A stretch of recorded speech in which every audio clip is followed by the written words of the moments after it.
Bing les ninjas! Aujourd'hui, je vais te présenter 2 exercices de frappe depuis le sol que tu peux faire sur un sac. Tu peux par exemple, ou bien tu peux faire sur un tronc d'arbre, comme tu le veux, comme tu la sens. Mais sur le tronc d'arbre, mets quand même des protèges tibia ou quelque chose pour pas trop te faire mal et tape pas trop fort non plus. Par contre, ce que je veux dire par là, c'est que si on tombe au sol, on a des possibilités de se défendre. Et quel genre de possibilités on peut avoir? Donc, on peut travailler bien sûr des techniques, donc des techniques de maîtrise, etc. Mais là, on va voir plutôt des techniques de frappe. Qu'est-ce que je vais faire en fait quand je vais tomber au sol? Donc, je suis en train de tomber au sol, boum, hop! Première des choses, si j'arrive bien sûr, parce que c'est possible que je me fasse plaquer au sol, c'est que je pose mes mains au sol et que j'aille chercher un pied au sol. Une fois que j'ai un pied au sol, je vais monter une jambe et je vais garder mon genou en fait un petit peu vers moi comme ça. Je suis prêt en fait comme un piston, comme si j'allais pistonner. Et ça, c'est la première frappe que je vais te montrer. C'est une frappe sous forme de piston. C'est-à-dire que de 1, je dois avoir mon talon au sol et de 2, je dois pouvoir pistonner avec mon autre jambe.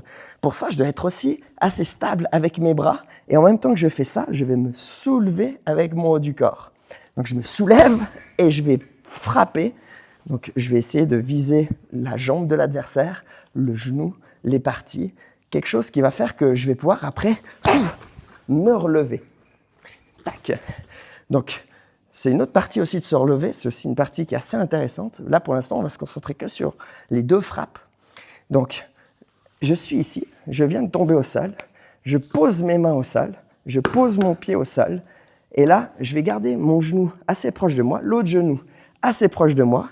Okay, pour pas que ce soit vraiment une position facile pour qu'il puisse avancer sur mes hanches. Une fois que je suis ici, au moment où je suis tombé et que j'ai la possibilité de pouvoir faire une frappe, au lieu de, si d'un coup il est déjà sur moi, c'est autre chose, mais si j'ai la possibilité de faire une frappe, je pose mon talon, je me soulève et je pars en piston avec mon pied légèrement sur le côté. Je pars pas droit avec mon pied, je pars légèrement de côté pour ici me protéger l'avancée si d'un coup en fait il me frappe en même temps que je fais ça. Ça me protège, tandis que là, le pied à lui peut rentrer dans les parties, et tandis que là, je peux vraiment aller déplier ma jambe. Donc, je suis ici, boum, et on peut s'entraîner à faire ce genre de frappe en poussant avec le talon. Okay.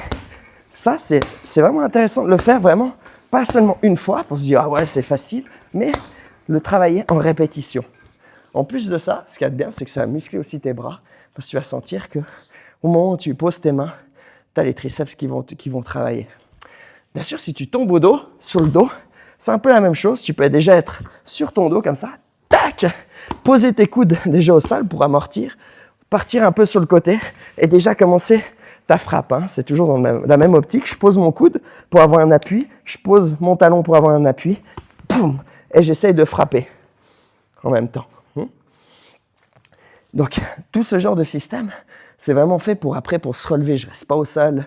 C'est vraiment, si la personne est proche, j'ai le temps de faire. Et si d'un coup même je tombe au sol et qu'il n'y a personne, j'essaie de me relever. Et ça fera l'objet d'une autre vidéo pour comment est-ce qu'on se relève depuis le sol. Maintenant, si d'un coup j'ai fait une frappe, boum, et puis que je dois partir sur un des côtés. Par exemple, j'ai mis ma frappe et d'un coup, je dois frapper une autre personne qui est sur le côté. Je peux ici orienter mon pied en direction de ma frappe et aller avec mon tibia frapper, boum, au niveau de la jambe de l'adversaire. En plus de ça, si d'un coup, je n'ai pas chopé l'adversaire, ça me permettra de me relever. Donc, je vais répéter l'histoire. C'est-à-dire que je suis ici, je vais monter sur mon bras. Au moment où je monte sur mon bras, je pivote mon pied. Au moment où j'ai pivoté mon pied, je vais frapper avec le tibia. On va bien essayer de chercher le tibia. Là, le sac, comme il est un peu gros, ça va toucher un peu le cou du pied. Mais en principe, on va vraiment chercher avec le tibia la partie qu'on veut adresser, qu'on veut choper. Donc ça, c'est le point numéro 2. Frappe super, super intéressante. Et après, tu peux les mélanger les deux. Et c'est ça que j'aime bien faire pendant mes entraînements.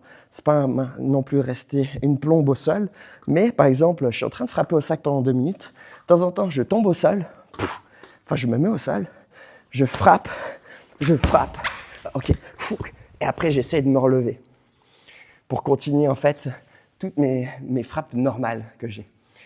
Voilà, donc ça, c'est les deux positions que je trouve très intéressantes quand on tombe au sol.